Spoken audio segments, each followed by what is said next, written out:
البطاطس البانيه دي بقى ما اقدرش استغنى عنها، لاني بحضرها وبشيلها في الفريزر لاي مره ما فيش فيها عندي اكل، بطلع واقلي كده منها على طول في ثواني بتكون جاهزه. كمان ممكن نعملها على الفطار او عشاء سريع، بقف احضرها كده وانا بعمل اي حاجه في المطبخ لانها سهله وما بتاخدش اي حاجه. حطوا لايك لو الفيديو عجبكم، ولو انتم مش مشتركين في القناه يا ريت تشتركوا وتفعلوا جرس كل، هيوصلكم اشعارات باي وصفه جديده على القناه. اول حاجه معايا 3 حبات من البطاطس، هنبدا دلوقتي ان احنا نقطعهم بالسكينه او بالقطاعه، اي حاجه مش مشكله. انا بحب اي وصفه ان انا ما اعملش فيها كميه كبيره، عشان اللي هيجرب من ورايا لاول مره يجربها الاول وبعد كده يعمل الكميه اللي هو عايزها. هقطع البطاطس اللي عندي لشرايح تكون رفيعه، مش عايزاها سميكه خالص. بصوا بالشكل ده. وفي نفس الوقت هكون حاطه حله ميه كده على البوتاجاز عشان تسخن معايا، دي اللي هسلق فيها البطاطس.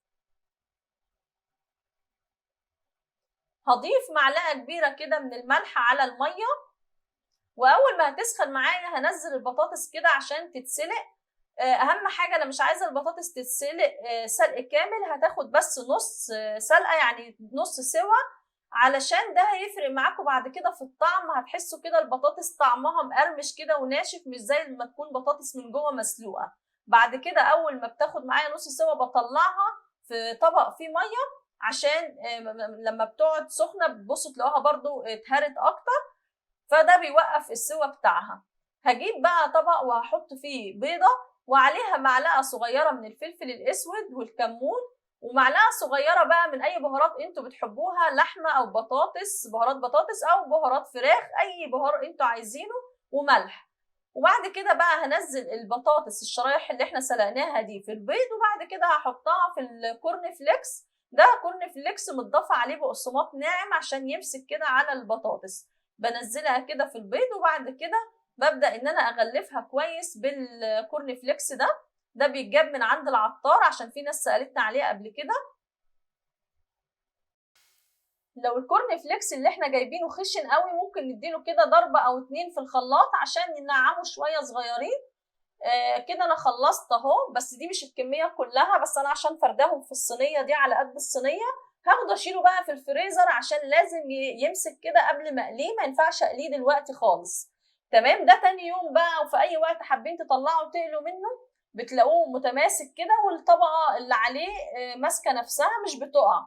بطلعه من الفريزر واقلي على طول في زيت يكون سخن. اول الزيت ما يسخن بنزل كده الكمية اللي انا محتاجة اقليها اهو، واول ما ياخد اللون الاصفر بنبدأ ان احنا نقلبه. كل ما بتسيبوه في الزيت بيقرمش اكتر وينشف اكتر. انا هنا كان في الاول اصفر، سبته شويه عشان كنت عايزاه يبقى ناشف اكتر من كده. وبعد كده بقى هنبدا ان احنا نطلعه، بس بنصفيه كويس كده من الزيت اللي هو فيه. هعمل بقى الكميه اللي انا محتاجاها، والباقي هشيله برده في الفريزر تاني، ما ينفعش اسيبه تحت خالص. كمان ممكن يعني نحطه في صينيه، واول ما يبدا ان هو يتماسك ممكن بعد كده احطه في حاجه على بعض، خلاص بيكون بقى متماسك مش هيلزق يعني. او ممكن نحط بينهم كده طبقه من الاكياس.